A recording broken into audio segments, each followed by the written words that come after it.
Análisis de contraportada con el maestro Alfonso Zárate.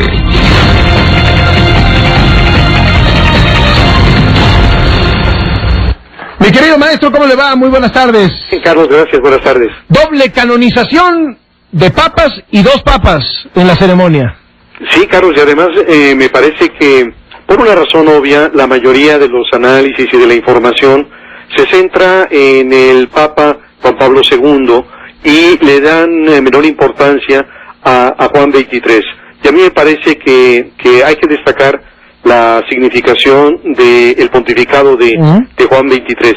Mencionar en primer lugar que el cardenal Angelo Roncalli, que era su nombre antes de ser investido como papa, fue hijo de una familia modesta de labradores en una población que se llama Soto il Monte, y que llegó al papado a los 77 años, lo cual parecía implicar que no tendría ni la fuerza ni la determinación para sacudir como lo hizo esas rancias instituciones eclesiales.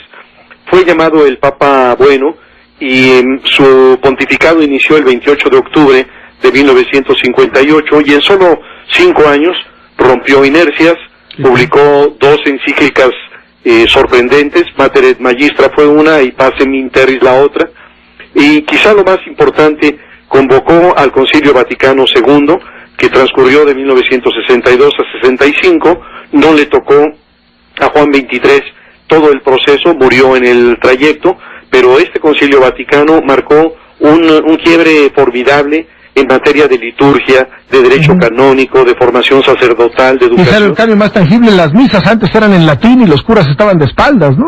Así es, Carlos, yo recuerdo, digamos, todavía yo que como niño, las misas al pronunciarse en latín generaban esta condición que es muy propicia para las religiones, una condición sacramental, una condición secreta. Hay que imaginar cuando el sacerdote decía Dominus Obiscum y que la gente, los fieles, contestaban Et cum spiritu tuo. Y la diferencia a decir el Señor está contigo y con nosotros en el propio idioma, no solamente era esto, sino la música que se interpretaba en las iglesias era música sacramental. Y en México, por ejemplo, el obispo de Cuernavaca, Méndez Arceo, que fue uno de los asistentes mexicanos, fue uno de los delegados al Concilio Vaticano II, generó un impacto tremendo cuando en Cuernavaca las misas se empezaban a acompañar con mariachi. Así que el Concilio Vaticano fue realmente una exploración y una puesta al día de esta iglesia muy tradicional, y en el orden latinoamericano y particularmente en el orden mexicano anticipó las conferencias del episcopado, las famosas CELAM, la primera de Medellín, que inició en 1968, y después la de Puebla en 1979, que se plantean una relectura desde América Latina de los grandes temas del Concilio Vaticano II y de el mensaje de Jesucristo. Y la nota relevante de todo esto es la exigencia del regreso de la Iglesia Católica a su compromiso originario con los pobres.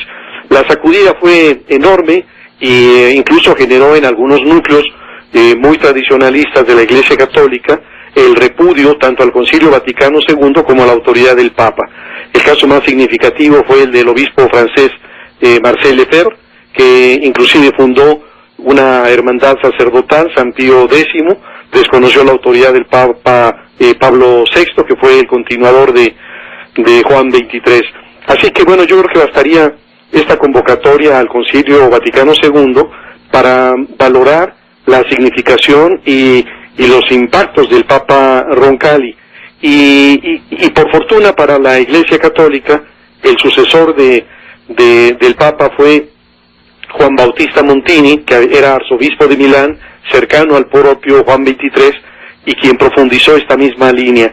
Él publicó una encíclica que se llamó Popularum Progressio, en donde ya no solamente hablaba de este tema del compromiso con los pobres, sino también se refería a las enormes desigualdades entre las naciones que el Papa Pablo VI veía como una amenaza a la paz mundial, y decía que este desequilibrio en las economías internacionales conducía a la guerra y determinaba la miseria en los países más pobres, que decía pagaban con su hambre, con sus enfermedades y con su ignorancia la plétora de las sociedades altamente industrializadas.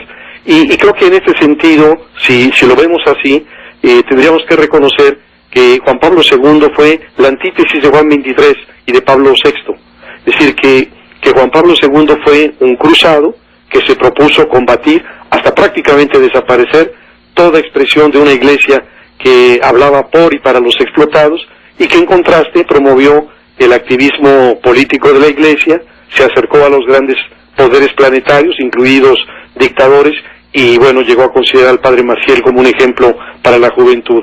Así que esta ceremonia del fin de semana conduce a los altares a dos personajes tan disímbolos y tan contradictorios como Juan XXIII y Juan Pablo II. Maestro Zárate, como siempre, muchísimas gracias y le mando un abrazo. Igual para ti, Carlos. Hasta luego, el maestro Alfonso Zárate, quien es analista de Contraportada. 7:00 con 1 minuto en casi toda la República Mexicana, 6:1 en la montaña, 5:1 en el Pacífico.